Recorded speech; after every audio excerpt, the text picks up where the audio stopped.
स्वागत है भाई हमारे एक और नए ब्लॉग में। आज हैप्पी दीपावली मतलब बेलों का त्योहार है। हैप्पी दिवाली कर देना। वीडियो अच्छा लगे तो बेलों का त्योहार इसलिए हम इसको वो क्या बोलते हैं पूजने जा रहे हैं।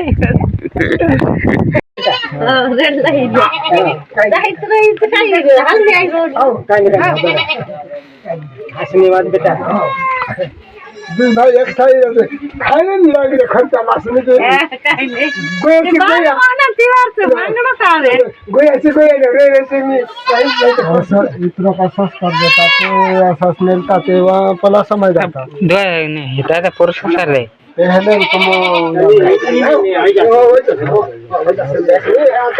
बस ज्यादा मान लीजिए और ज्यादा मान लीजिए भाई आई लागी वा आई लागी नानु का गई ने ओ दुकान नाम काम करी होई न हलाई नहीं रही हां गाड़ी हाय नहीं जाओ अंतर शुक्ला जी ओके मालूम गइला नहीं गइला मालूम तो सब देखो जैसे